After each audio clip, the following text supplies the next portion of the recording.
All right, good morning everyone. So I'll first have a short talk, and if you don't yet have the virtual machine installed, that would be a very good opportunity to do it. So after I'm done, we can actually get going with the actual tutorial.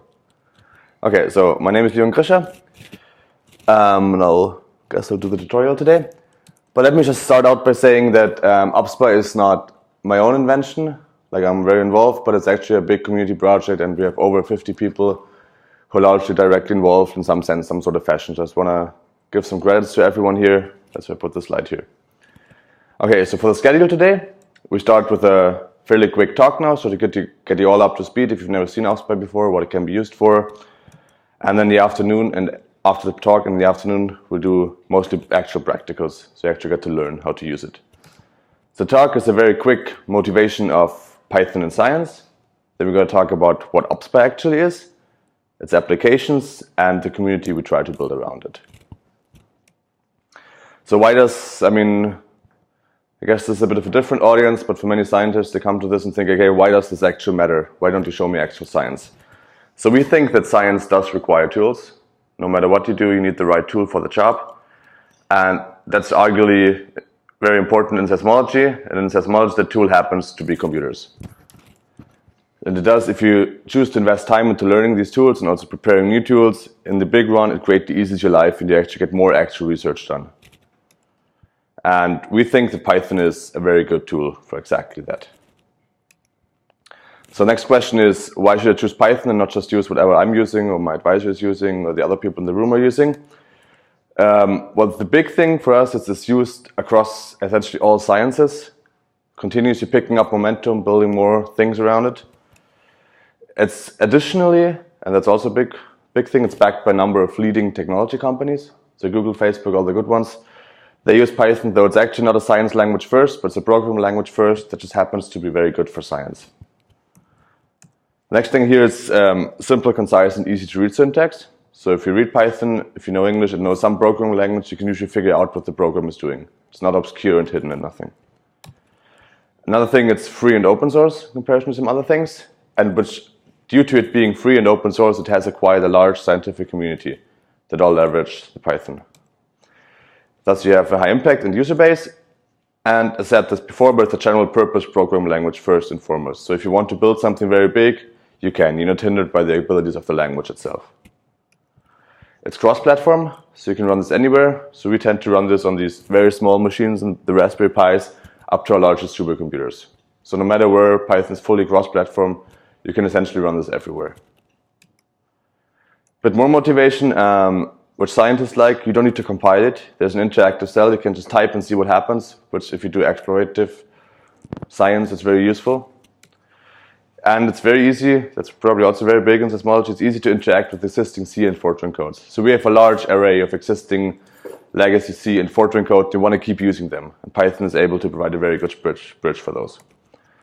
It additionally has a very huge web development ecosystem. So as we start to move towards more big data or more data centers and web servers offering, it's very easy to interface those with Python. Same is true with the big data community. So I think as a science, we're slowly moving towards using more and more and more data. And the tools in Python already exist. We just have to leverage those. And all of these things together, they sparked a vast scientific ecosystem. So there are libraries for all kinds of tasks in Python, astrophysics, machine learning. And we in seismology, for many things, we can just take those, the existing tools, and apply them to our science. And so this kind of enables a cross-disciplinary advancement of all the tools. Okay, alternatives. There's MATLAB, which is not free. So from an ethical point of view, sometimes a bit difficult. And people tend to be less willing to write high-quality packages from MATLAB because they cannot freely distribute it. Then there's SAC, which is a very great tool, but unfortunately it's inhibited by its unfortunate licensing situation, I would say. Then another alternative would be Julia, which is pretty nice and new. It's like a language made for numerical computing, but it might still be some years until the ecosystem catches up. And then there's R, which is also very nice, but some people, the syntax is different and some scientists don't really like it that much. Okay, so we're left with Python. So scientific Python essentially is built up by having a Python on the bottom, so that's the actual language. And then we have this trifecta of NumPy, SciPy, and Matplotlib. And if you attended the Python tutorial, Those should mean something to you. Those really are the core of the scientific Python ecosystem. Everything builds on top of these. So just to reiterate, like NumPy is the numerical array computing package. SciPy does all the specific science stuff, and Matplotlib use that for plotting. And together, you can view this as a replacement for MATLAB for your purposes. And on top of this, there are lots of other packages that build on this stack. So there's SymPy, which is a package for symbolic mathematical operations. There's Pandas, which is very useful for tabular data analysis. There's this IPython, the Jupyter project, which you'll see later. And the big swath of other packages. I put here scikit-learns for machine learning or pattern matching. And now on top of this, we also place ObsPy. So we use the existing scientific ecosystem and just the ObsPy as another layer. So that's the layer for seismology within this ecosystem. Okay, so first, what is ObsPy? We treat it as a Python library or tool to work with all kinds of seismological data. So that means in seismology, we usually differentiate between waveform data, so the actual wiggles, seismograms, station meta information, so where is the station, and the actual response information of that, and event meta information, so actual information from catalogs about the earthquakes or other sources. The goal of ObsPy is to facilitate development of tools and programs and small scientific scripts from very short code snippets to complex processing workflows. Okay? And then mantras you develop it once and you use everywhere. So if somebody in the community develops something, the idea is anybody else can then use it. And we really view it as, I guess the best way to sell it is a bridge for seismology into this scientific Python ecosystem. So once you use ObsPy, you're in Python, you can use all these other tools for whatever you want to do. And that's really the true power of it. Okay, when you think about seismological processing, the question comes up, so, okay, so what do I actually need? So I need I/O of local data. So if somebody gives me some mini-seed or SAC or GSE or whatever, I have to be able to read it. I have to be able to fetch data and meta information from data centers if I don't yet have the data. I need to be able to parse all the data and kind of make sense of it in an easy way so it doesn't get in the way of my science. And I do want some basic or more advanced signal processing, data analysis, and math capabilities built into that. And last but not least, you want to be able to visualize what you see. So this is kind of when you're a seismological data analyst, those are the things you in some form or another, you do need these to do your work. And that's the house of ObsPy in a certain sense. So in the bottom left, you see Python. On top of this, you see NumPy, SciPy, and Matplotlib. And on the bottom right, you see like third-party C and Fortran codes. This really forms the foundation on top of which we build ObsPy. Like one column we have is file format I/O. So anything you need to read, you have to have a way to get it into ObsPy. Then there's the data center and server access. If you don't yet have it again, you somehow need to acquire it. And then the signal processing and plotting part. So it's really I/O, getting data, or maybe we should switch these, and then doing the actual analysis. And we built our ObsPy, the core classes and objects, on top of these three pillars. And at the very top, that's where you would be sitting. The user application, whatever you want to do, that sits on top of these and just leverages all these things we built on. Yep, sorry about that.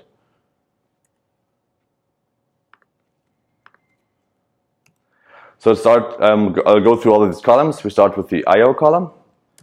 So a thing you have, that's kind of a situation without ObsPy. If somebody gives you data format, like that's an actual screenshot from a website Orpheus where they list all kinds of format conversion tools. So for like 20 different formats, you have a tool to go from A to B, from B to A, from C to A. You have all of these. The first thing, if somebody gives you data and it's an unknown format, like what are you actually supposed to do? So you have to find the correct tool, convert to a form you can use, and then you can start the analysis. So that's the situation without ObsPy. We think the big thing with ObsPy is that's the situation with ObsPy. You essentially call this ObsPy.read function, give it a file, and it figures out how to parse it, and essentially makes you independent of the file format you use. So we think that's actually why people like ObsPy so much, or one of the reasons. It has automatic file format detection. So when you give it something, it figures out what it is, so it knows which routines to call. And it's also important, no matter where it originally comes from, it always ends up being the same object. So you can really work independent of the data format. And in practical seismology, it's actually quite a convenient thing because we have all this large array of formats around. And it also works.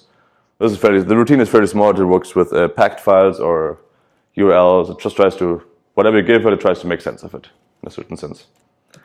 But you see all of this later in a lot more detail later today. Okay, so read-write, we do support it for a lot of formats. So we support it for, I don't know, 15 to 20 different waveform formats. So essentially those are just many different ways of storing binary or non-binary, encoded or packed, whatever waveform time series. Then we do the same for station meta-information. There are less formats there, but they're equally complex. And those contain usually the instrument response or the station location or information about who operates the network on the station and so on. And we do the same for event meta-information. Those are actually like magnitudes, locations, moment tensors, and all these things. And that's, if you look on our website, on the left you see like a table of all the waveform formats we support, then the event formats and the actual station information. But you don't have to worry about this now, but it's just a thing. We try, as soon as it's out there, we try to make ObsPy be able to read it. That's really one of the key points of ObsPy. Then next one is the data acquisition. So if you don't yet have your data, well, you have to get it somehow. And we do this via what we call data center clients. So ObsPy has, one of the clients we have is the FDSN, so that's the Federated Digital Seismological Network, I don't know. International Federation of Digital Seismological. There you go. That's a very cool, it's a suite of web service standards. So people agreed on a web service standard and lots of different data centers, I think now it's almost 15, implement that standard. So you can get data from from a number of different data centers, all with the same thing, the same service. We still have an ArcLink client, which from the European IDA or Orpheus initiative used to be the way to get data. We have a SeedLink client, so if you want to work with near real-time data, you can use that. Just stream the data as it comes to the data center, you get it and can run some tools on it. We have an Earthworm client, so for the Earthworm package, and a couple of others. Some questions, you can ask these later. The idea is also there are different types of servers. Sometimes it's over HTTP or custom protocols, but the usage of all of these is very similar, and very importantly, they end up being exactly the same object as if you read from disk. So in the end, no matter if you have a local file or the data comes somewhere else, working with it is very similar. All right, let's now get to the core classes. So that's how you would actually use all these things. So for waveform data, we have a structure we call the stream and trace structure. So as soon as you call ObsPy.read, you see here now it's assigned to the st variable. That's now an ObsPy stream. And a stream in ObsPy, you can work with this. One of the things you can do, okay, and you can plot it, and it shows you a picture of the waveforms. And how it works internally is that you hear, is there a laser pointer here? No, okay, doesn't matter. On the top left, you see the red thing, that's the stream. And the stream is nothing else but a collection of traces. And a trace in ObsPy terms is just a continuous time series. It starts somewhere, it ends somewhere, and has samples in between. So that's the green data thing you see within the trace box. Additionally, we have internally consistent meta-information in the stats or meta dictionary, so that contains like network code, station code, so all the seed identifiers, the start time, the sampling rate, number of samples, and all these things. That's in itself, that's just a consistent, it's very simple, but it's a consistent way to store all kinds of time series. And this works across all waveform formats. It's always an equally sampled time series. And each trace has attached methods, so now you can work with these. Custom thing, you might want to apply a filter, so you call trace.filter, then you have a filtered version of that same trace. And that's a large number of methods attached. And as soon as you have a gap or an overlap, you just would have a second trace. Or if you have traces for multiple components, it would all be multiple traces in the same stream object. The stream object is just a container of trace objects. But you will see all of this in much more detail in the actual tutorial. So like really gappy data, you'd have a bunch of different traces? You would have a ton of traces. Okay. There's some functionality to merge these, but there's no actual correct way of doing this, so it depends on the application. And that's actually a structure so Miniseed works like this in practice. That's just we inherited it from that, and that just works really well in practice. As soon as you have a gap, you have two traces, and then if you want to merge these, like 4 or 5 different ways of doing it, but depending on the application, you have to choose. Okay, the next thing is we call the inventory object for station meta information. So now you see before I just called the read method. If you know you have station information, you have to call the read inventory method.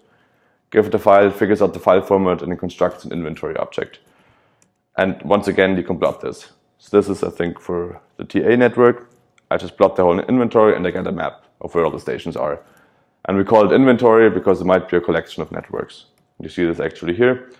So the inventory, it's a list of seismic networks. So that's a hierarchical structure. You all are familiar with the terms network, station, location, and channel, right? Okay. So inventory collects a number of networks. That's actually modeled after the seed or station XML formats. Inventory is a list of networks. Each network has a code, a description, whoever operates it. Each network again contains a list of a number of stations, and the stations have again a station code, they have a location, they have an elevation, they have epochs, so when they start and end recording, and each station again can contain a list of channels. So then the actual recording instruments, again, they can have separate locations, latitude, longitude, they have dip and azimuth for the sensor orientation, and of course they have date. And these also contain the actual response information. So the response of an instrument is attached at the channel level for each channel separately. And last but not least, the last one we call it catalog for events.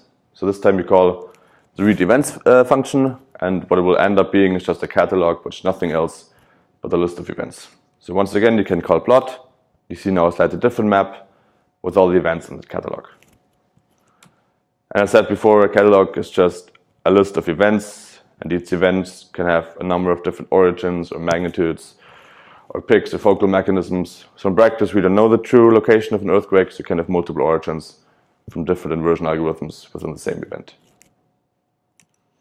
Okay, now let's get to the third pillar, the signal processing and plotting routines. So those consist of usually the basic signal processing, what you want to do. You want maybe to trim a file, you want to merge multiple traces in some way. You might want to rotate them to radial and transverse or back or whatever.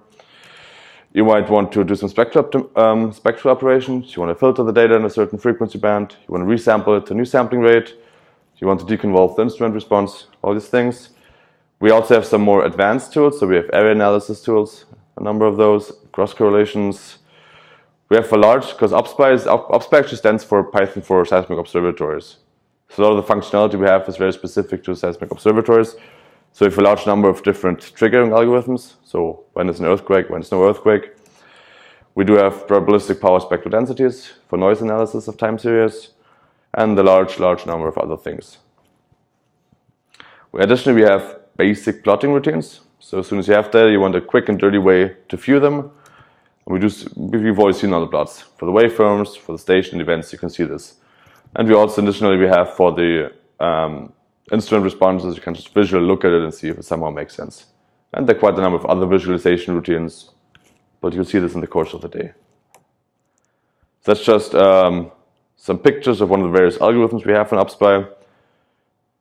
So again, instrument correction, so deconvolution, you can do it with, or you can do the inverse, you can simulate an instrument on physical data using either poles and zeros and overall sensitivity, or using the full response from either station XML seed or RESP files, which is then calculated with eval RESP. This includes all the stages from poles and zeros to the fear filter and estimation stages. You can do local magnitude estimation. You can do spectral estimations, either with power spectral densities or called Kono-Machi smoothing is a specific way to smooth spectra, which is quite common in seismology. You can do cross correlations. So we have like, you can do cross correlation, you can do subsample accuracy pick correction. So if you have lots of picks, you can align them with the cross correlation for similar events, and then you get subsample accuracy. It's one of the things. Similarity analysis, triggering, number of different triggers. Well, just a short showcase, but many of these you can see later, or you can just read our documentation to figure out all the things ObsPy can do. Okay, and of course also network coincidence triggers and so on. Okay, keeps going. We have filters. We do have relative instrument calibration. So if you have a known instrument, you put an unknown instrument next to it, you can calibrate the response of that unknown instrument with a known instrument. And again, as I said before, area analysis, beamforming, and the FK. We're slowly working towards a more comprehensive area analysis suite for like double beamforming or other more advanced techniques for area transfer forming and so on. We do have some time frequency misfit calculations, so like the Krischer cover misfits. If you want to compare to time series or observe from synthetic data, that's a very nice way of doing it. We of course support all the kinds of rotations to radial transverse and back. We have a function to go from any linearly independent rotation to set N and E, which is useful, for example, for the GSN stations, which might have arbitrarily rotate components. And we have complex trace analysis, frequency attribute, half octave bands. There's a number of more advanced things in our signal package. Okay, those are just a couple more pictures. The top, that's just pictures that directly come out of ObsPy without you having to do anything. The top left is just a map of, I think, all the GCMT events in the last 20 years or something.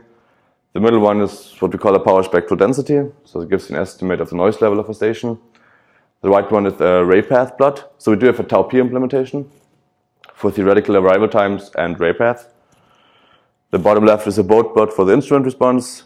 Then we're all in the middle, we have what people call a drum plot. So it's just 10 minutes on one after the other. It's a very easy way to get a detailed view of like a day or two of seismograms.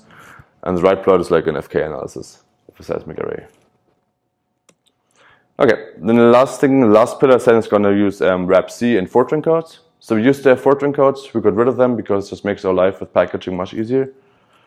So what we currently still use are the third-party codes we use. So the idea is we want to build on existing developments. So there are some codes the community has invested time, 10, 15 years to develop these, and if possible we want to reuse these. We don't want to reinvent the wheel, we just want to make it easier for you to use these. So that's the idea, we use well-established and maintained code. And the things we actually do use are NumPy for the fast array operations, which many, like for deep trending, for example, you kind of need that. We use SciPy, so many of our signal processing routines, we essentially just provide fancy wrappers around whatever's in SciPy. We use libmseed from Tetrabian and Iris for the miniseed I/O, evalresp for the instrument correction, and GSI-UTI to read GSE files. There might be a couple more that I forgot. But as soon as there's something that's established and well used, we just try to incorporate into ObsPy. So we don't want to do it all ourselves. Okay, so that's what we said before. That's kind of where the ObsPy stack comes into. And now we have the Python, you have the scientific Python ecosystem. On top of that sits ObsPy. And what we've seen the last years is that people now actually start to use ObsPy as the basis for their own codes. So we have lots of more specific or other things that are now built on top of ObsPy and that use ObsPy essentially as the base layer for the seismology part, and they build the specialized applications. And I'm going to show a couple of these now. So the mission statement when we set out was really the goal of the ObsPy project is to facilitate rapid application development in seismology. That's what we set out to do. I think we achieved that.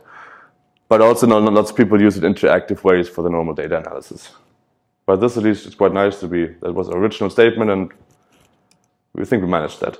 So one package that's done in Royal Observatory of Belgium, it's called MS Noise. It's a Python package to monitor seismic velocity change using ambient seismic noise and continuously runs on a couple of sites worldwide. And it has actually recently been expanded to include noise tomographies. It's quite a nice package if you have continuous recordings for all kinds of things. So yeah, it's at msnoise.org, check it out, it's quite cool. Another package we have is ObsPy, which we run at our local observatory. It's just a graphical tool to do pics. Do you have a question? Leon, do you know whether that, I know one of the original motivations for some of that was to detect clock errors in operational networks. Is that folded into that MS Noise? What do you mean, hot air? To detect clock errors from seismic stations. Oh, I guess that comes out of it. Do you know if that's part of the motivation? No, I don't know. Okay. Rick was on the paper that said you can use this to detect clock. I guess you can. I mean, you can detect very small velocity changes. The clock error would kind of have the same effect, and you immediately see it.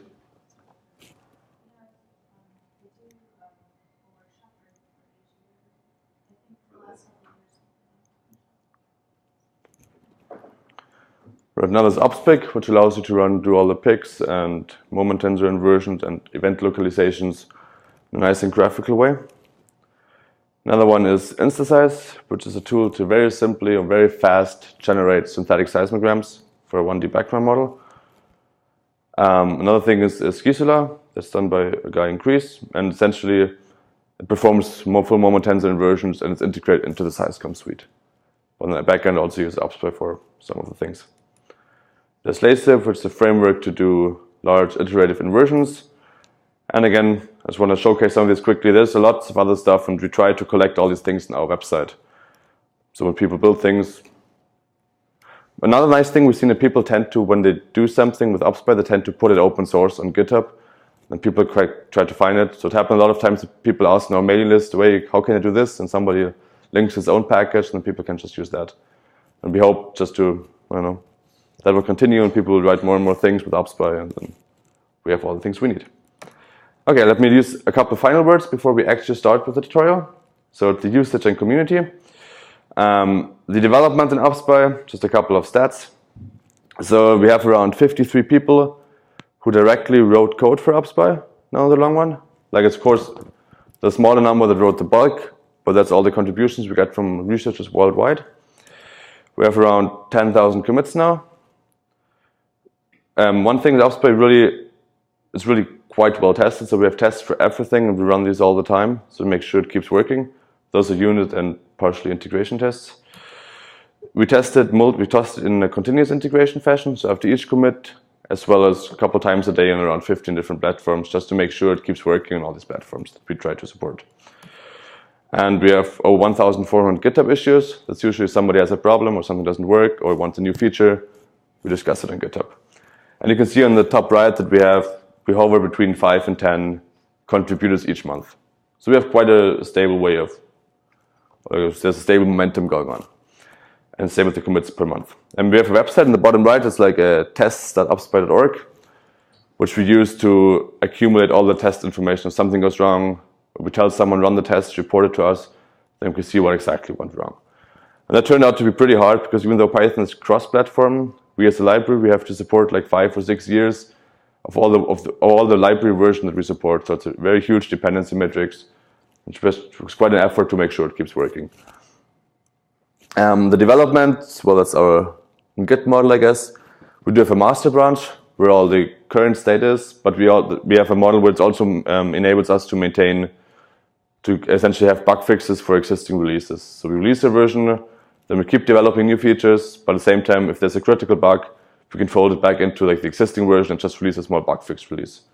So try to release one new version every year, but in between, we'll make sure our existing release gets new bug fixes and stability improvements.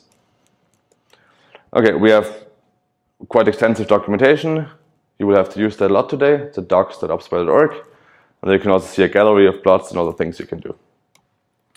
Last but not least, installation used to be a problem for a very long time because we do have some binary dependencies. We used to have Fortran, but thanks to the great Anaconda project, now it's almost trivial to install ObsPy. So you download Anaconda, type conda install -c obspy, and you do get all the dependencies and everything you need to run ObsPy. That takes like 5 minutes, depending on your connection, and you're good to go.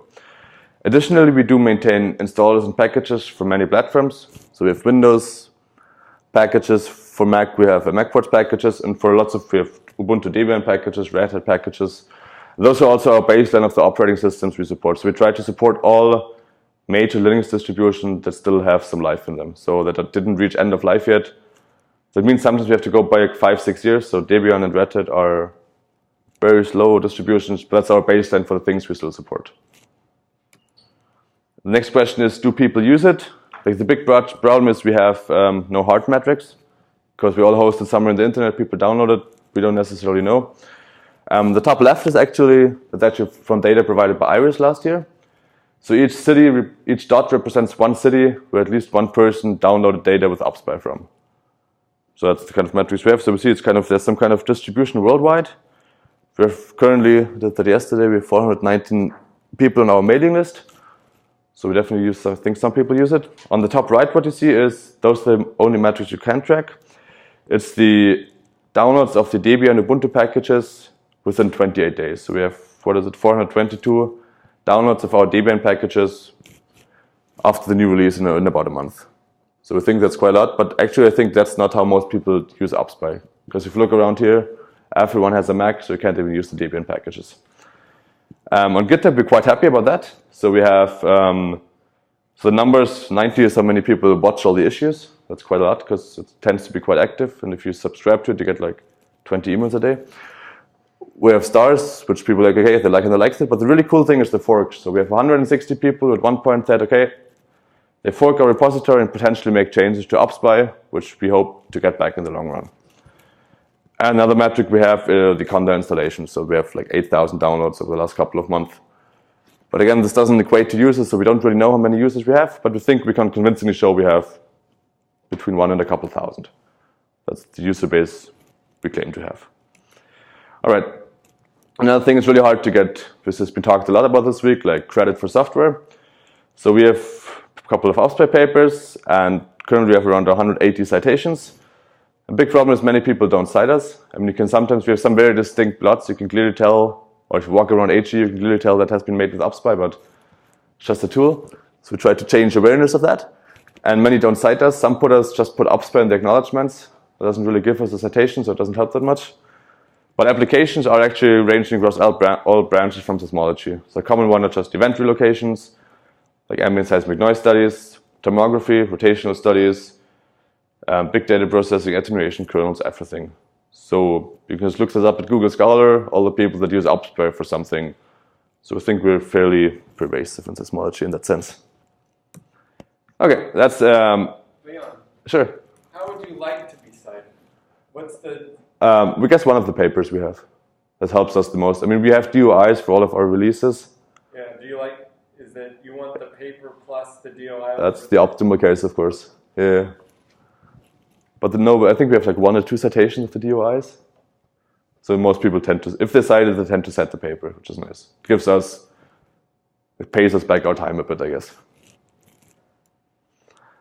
That's the timeline. So we started ObsPy around 2008 and started pretty slow, with only a couple of people using it. So what you see here is the green line is the cumulative number of distinct contributors.